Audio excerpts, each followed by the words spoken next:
Hello नमस्कार दोस्तों। Current affairs की क्लास में मैं वीडियो में आपका स्वागत है। और ये जो है करंट अफेयर आपकी 17 दिसंबर 2023 की है और आज है 18 दिसंबर।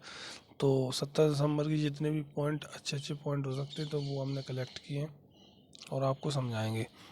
और ये वीडियो एग्ज़ाम के लिए, एग्ज़ाम की तैयारी वालों के लिए तो है ही, बिना जो एग्ज़ाम की तैयारी नहीं कर रहे हैं वो भी देख लें, क्योंकि इससे जानकारी बढ़ती है और देश विदेश में क्या होता है ये पता चलता है। और चैनल को सब्सक्राइब कीजिए। और तो देखते हैं ये पॉइंट। पहला पॉइंट है, चीन ने पृथ्वी पर सबसे गहरी लैब लॉन्च की है। चीन ने क्या किया है, सबसे गहरी लैब लॉन्च की है। मतलब चीन, दक्षिणी चीन में एक पर्वत है जिनपिंग। जिनपिंग पर्वत के नीचे उसने एक लैब लॉन्च की है जो भी 2400 मीटर गहरी है। और ये चीन क्या पूरे विश्व में कोई ऐसी लैब नहीं है इतनी गहरी लैब। और उसने बनाई है, वहाँ पे प्रयोगशाला बनाएगा, वहाँ पे रिसर्च सेंटर खोलेगा, रिसर्च करेगा। ये सब चीज़ें जो चीन ने की है, भूमिगत है ये, ज़मीन के अंदर है, पर्वत के नीचे। और चीन ने बनाई है, ये उपलब्धि हासिल की है, ये उपलब्धि है चीन की। चलिए आगे बढ़ते हैं। केंद्रीय जनजाति विश्वविद्यालय की स्थापना की राज्यसभा को मिली मंजूरी। आंध्र प्रदेश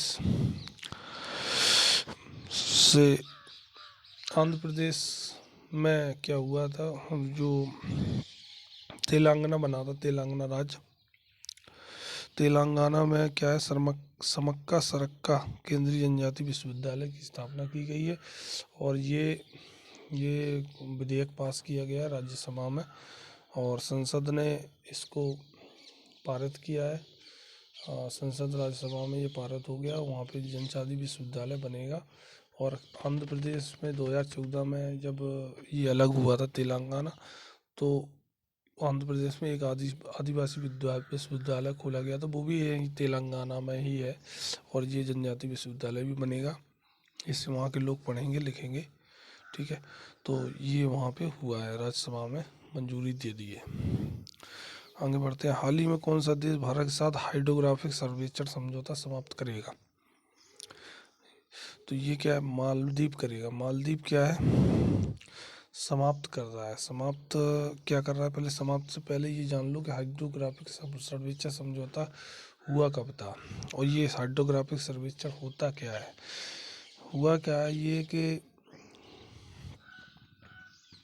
वहाँ के जो मालदीव की जो राष्ट्रपति हैं, तो वो उन्होंने क्या किया था, भारत को, कौन थे, मोहम्मद,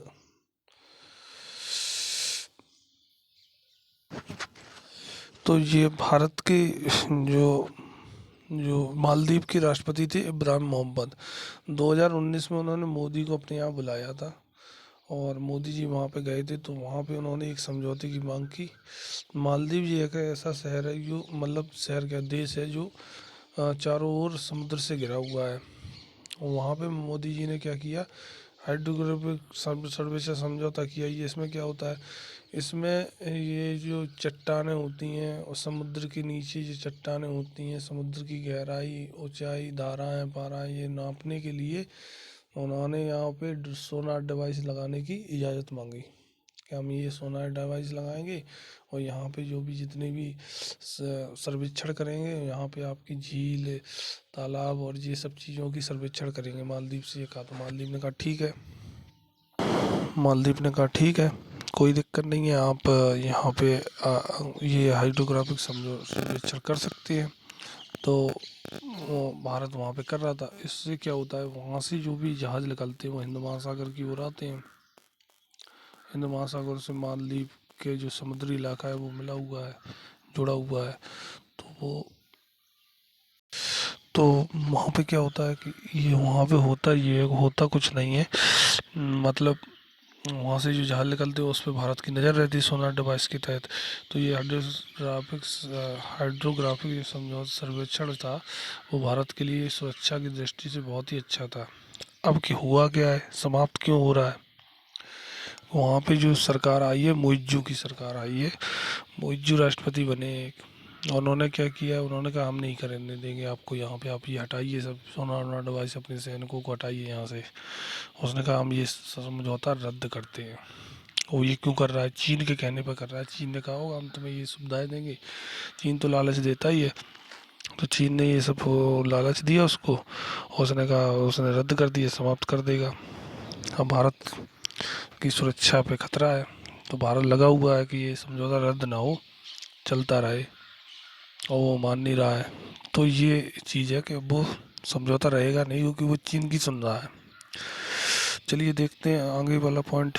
हाल ही में वित्त मंत्रालय के व्यय विभाग में किस अतिरिक्त सचिव को पेंशन फंड नियामक और विकास प्राधिकरण PFRDA का बोर्ड का अंशकालिक सदस्य नियुक्त किया गया है? किसको किया गया? परम सेन को। ये समझ लो PFRDA जो होता है पेंशन फंड नियामक विकास प्राधिकरण, इसका मतलब क्या होता है? ये एक बोर्ड है, जैसे NCERT है और UP बोर्ड और ये सब बोर्ड होते हैं ना। तो ये शिक्षा के बोर्ड होते हैं। ऐसी ये पेंशन को बनाने वाला, पेंशन फंड को नियंत्रण करने वाला एक बोर्ड होता है, वो है, उसका नाम है PFRDA। और ये इसका क्या है? मंत्रालय, वित्त मंत्रालय के व्यय विभाग में एक सचिव थे, वो अतिरिक्त सचिव थे, तो उनको यहाँ का अंशकालिक सदस्य नियुक्त किया गया है। वो है परम सेन, और कुछ नहीं है। हाल ही में कौन सा देश दुनिया का सबसे बड़ा अफीम का उत्पादक देश बन गया है? म्यांमार। ये म्यांमार से पहले कौन था? म्यांमार से पहले अफगानिस्तान था। अफगानिस्तान क्यों नहीं है अब? वो इसलिए नहीं है क्योंकि वहाँ पे तालिबान सरकार बन गई है। तालिबान सरकार ने अफीम कह दिया ये बंद करो, अफीम अफीम उगाना, तो वहाँ पे अफीम का उत्पादन कम हो गया और म्यांमार का बढ़ गया। म्यांमार 1080 मैट्रिक टन इस साल अफीम को उत्पादन किया, और उन्होंने ये अफीम विदेशों में जाती है अफीम।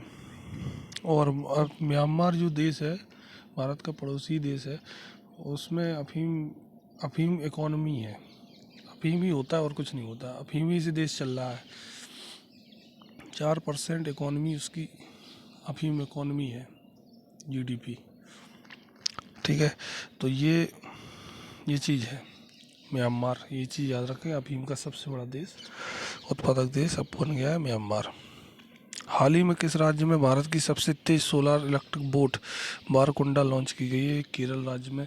केरल राज्य ने क्या किया है? एक बोट बनाई, यानी कि नाव बनाई है जो इलेक्ट्रिक से चलती है। इसमें 2 मोटरें हैं और छोटी सी नाव है। इसमें 11-12 मुसाफिर आराम से बैठ सकते हैं। और ये इसकी जो मोटर है, इलेक्ट्रिक मोटर है, जिसकी क्षमता है वो 7 घंटे की है। एक बार चार्ज करने के बाद 7 घंटे चल सकती है और बहुत तेज़ चलती है।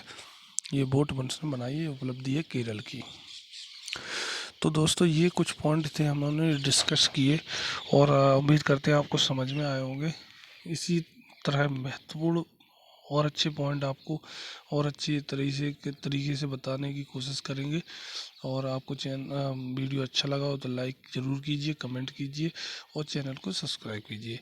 मिलते हैं अगले वीडियो में, तब तक के लिए धन्यवाद, और देखने के लिए धन्यवाद। Thanks for watching.